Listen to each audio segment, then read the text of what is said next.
కూటమి ప్రభుత్వం ఏర్పాటైన తర్వాత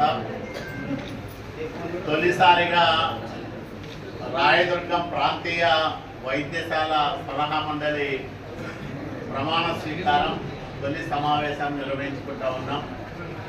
ఇక్కడ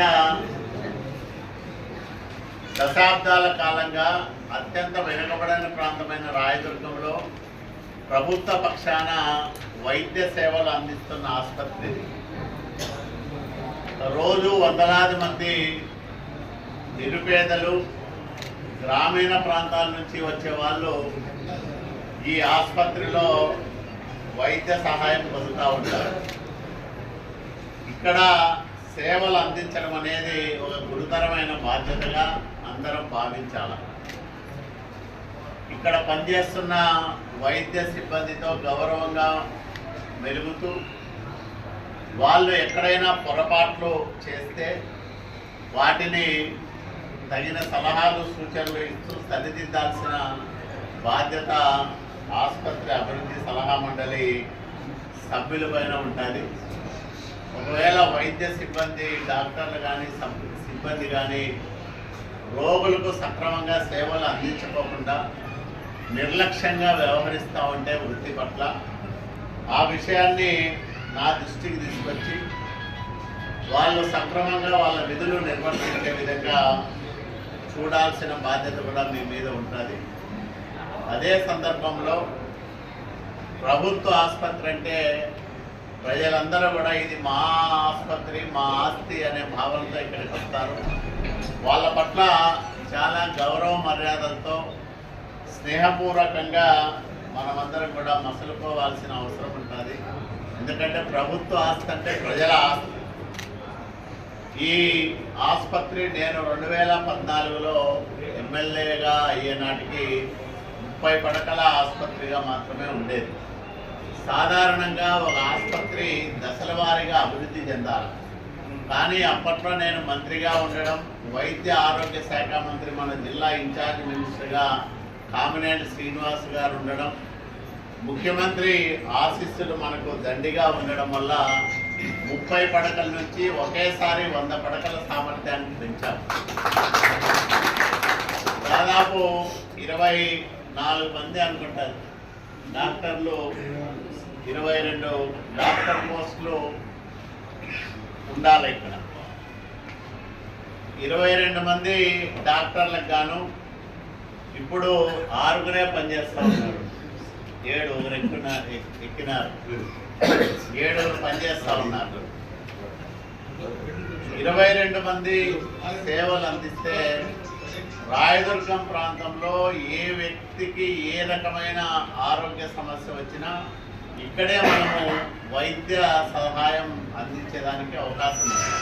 అంటే బళ్ళారికో అనంతపురానికో మరీ అత్యవసరమైతే తప్ప పంపాల్సిన అవసరం ఏర్పడదు. కానీ మనము నబార్డు ద్వారా అప్పట్లో మంజూరు చేయించిన ఆసుపత్రి భవన నిర్మాణం ఇంకా పూర్తి కాలేదు. మొన్ననే మంత్రి సత్యకుమార్ గారితో మాట్లాడాం. ఈ ఆసుపత్రి అదనపు భవన నిర్మాణ పనులు సత్వరం పూర్తి చేసి ఆ భవనాన్ని ఆసుపత్రికి అప్పచెప్తే అందులో మరిన్ని సౌకర్యాలు కల్పించి ఇక్కడికి వచ్చే రోగులకు మంచి వైద్య సదుపాయాలు అందించేదానికి ఆస్కారం ఏర్పడుతుందని చెప్పాం. తర్వాత వైద్య శాఖ ఉన్నతాధికారులతో కూడా మాట్లాడాం. పలు దఫాలుగా జిల్లా కలెక్టర్ గారికి చెప్పాం. మా ఆసుపత్రిని అభివృద్ధి చేయాల్సిన బాధ్యత అందరిపైన ఉంది. ఎందుకంటే అందరూ తలుచుకుంటే తప్ప, అందరూ సహాయ సహకారాలు అందిస్తే తప్ప ఈ ఆసుపత్రికి మనం పూర్తి సామర్థ్యంతో వైద్యులను నియమించడం కానీ సదుపాయాలను కల్పించడం కానీ చేయలేము. కాబట్టి అందరూ సహకరించమని కోరడం జరిగింది. తప్పకుండా వాళ్ళ సహాయ సహకారాలు మనకు అందజేస్తారు. త్వరలోనే వైద్యుల నియామకాలు కూడా జరుగుతాయి. ఎక్కువ మంది వైద్యుల్ని రాయదుర్గం ఆసుపత్రికి తీసుకొస్తాం. తీసుకొచ్చి ఇక్కడ వైద్య సదుపాయాలను మెరుగుపరుస్తాం. అదే సందర్భంలో ఇంకా ఏవైతే మనకు కొన్ని ఇప్పుడు కంటికి సంబంధించిన పరీక్షలు అట్లాగే దానికి సంబంధించిన శస్త్రచికిత్సలు ఇవన్నీ ఇంకా ఎక్కువగా జరగాల్సిన అవసరం ఉంది. ఇవే కాకుండా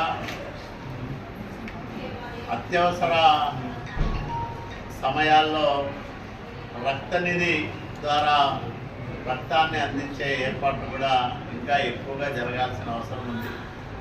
మీరు ఇప్పుడు సురేష్ గారు ఉన్నారు, వాళ్ళ పూర్వీకులే ఈ ఆసుపత్రికి ఇక్కడ స్థలం ఇచ్చారు. మీలో ఉన్న వాళ్ళల్లో చురుగ్గా ఉండేవాళ్ళు కళ్యాణ్ కానీ శ్రీనివాస్ కానీ అట్లాగే సీనియర్ నాయకురాలు మహిళ ఉండాలి కాబట్టి ఆమెను సంపత్ కుమార్ గారు కానీ వీళ్ళందరినీ సభ్యులుగా నియమించాం. మీరు బాధ్యతగా ఇక్కడ తరచూ సందర్శించి వైద్యులతో మాట్లాడాలా, ఇక్కడికి వచ్చే రోగులతో మాట్లాడాలా, రోగుల బంధువులతో మాట్లాడాలా, ఇక్కడ అందుతున్న వైద్య సౌకర్యాల పట్ల వాళ్ళు సంతృప్తి వ్యక్తం చేస్తున్నారా లేదా అనేది తెలుసుకోవాలా. చేయలేకపోతే ఎవరు కారకులు, ఏమి కారణం అని తెలుసుకోవాలా. తెలుసుకున్న తర్వాత దాన్ని సరిదిద్దే ప్రయత్నం కూడా మీరందరూ చేయాలి. నాకు మీరు చేదోడు వాదోడుగా ఉంటారని ఈ ఆసుపత్రిని ఒక మంచి వైద్యశాలగా తీర్చిదిద్దడానికి మీరందరూ మీ వంతు సహకారాన్ని అందిస్తారనే నమ్మకంతోనే ఆసుపత్రి అభివృద్ధికి సలహా మండలికి మిమ్మల్ని సభ్యులుగా నియమించాం. దయచేసి మీరందరూ కూడా మీ విధుల్లో చిత్తశుద్ధితో పనిచేసి ఆసుపత్రి అభివృద్ధిలో మీ వంతు సహాయాన్ని సహకారాన్ని అందించాలని మిమ్మల్ని అందరినీ కూడా నిండు మనసుతో కోరుకుంటా ఉన్నా. తప్పకుండా ఈ ఆసుపత్రిని నేను ఏదైతే అనుకున్నానో మరీ అత్యవసరమైతే తప్ప బళ్ళారి అనంతపురము వెళ్ళకూడదు, అన్ని సౌకర్యాలను ఇక్కడే అందజేయాలనే నా ఆకాంక్ష ఏదైతే ఉందో దాన్ని నెరవేర్చడానికి అన్ని సౌకర్యాలు కల్పించడానికి ప్రయత్నం చేస్తాం. ఇక్కడ సౌకర్యాలు సక్రమంగా వినియోగం అయ్యేలా, వైద్య సేవలు సక్రమంగా అందే విధంగా ఇక్కడికి వచ్చే ప్రజలు కానీ రోగులు కానీ సంతృప్తి చెందే విధంగా ఎప్పటికప్పుడు మీరు బాధ్యత తీసుకోవాలా. మున్సిపల్ కమిషనర్ గారు కూడా ఇందులో మరి సభ్యులుగా ఉన్నారు కాబట్టి ఇక్కడ ఆసుపత్రికి మున్సిపాలిటీ తరఫున ఏ సహాయ సహకారాలు కావాలన్నా ఆయన అందజేస్తారు. తరచూ మీరు ఇక్కడ వచ్చి పరిస్థితులను సమీక్ష చేస్తే వైద్యులకు బాధ్యత పెరుగుతుంది, సిబ్బందికి బాధ్యత పెరుగుతుంది. ఇక్కడ వచ్చే రోగులు కానీ ప్రజలు కానీ ప్రభుత్వం తరఫున వీళ్ళు ఉన్నారు, వీళ్ళు విచారణ చేస్తున్నారు అనే సంతృప్తి కూడా లభిస్తుంది. కాబట్టి ఆ రకంగా మీ సేవలు అందించాలని మిమ్మల్ని పేరుగా కోరుకుంటూ మరి బాగా పనిచేస్తారని నమ్ముతూ మీ అందరి దగ్గర కూడా సెలవు తీసుకుంటున్నాను. ఉత్తర్వులు అయిన జీఓఎంఎస్ నంబర్ 120 22/11/2019 మరియు జీవో నంబర్ 630 తేదీ 18/11/2019 మేరకు రాయదుర్గం ఏరియా హాస్పిటల్ అభివృద్ధి సలహా మండలికి గౌరవనీయులైన కాలువ శ్రీనివాసులు గారు, ఆసుపత్రి సలహా మండలి చైర్పర్సన్ మరియు శాసనసభ్యులు రాయదుర్గం వారి ఆధ్వర్యంలో రాయదుర్గం ప్రభుత్వ హాస్పిటల్ అభివృద్ధి సలహా మండలికి కొత్తగా ఎన్నికైన గౌరవ సభ్యులు అయిన మేము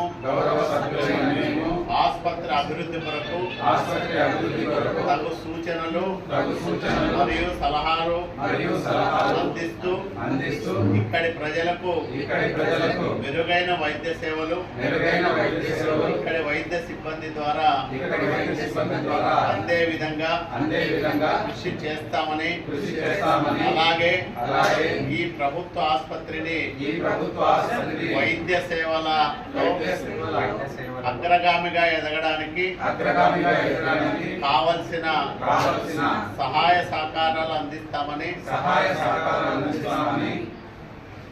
ప్రమాణం చేయుచున్నాము. థాంక్యూ.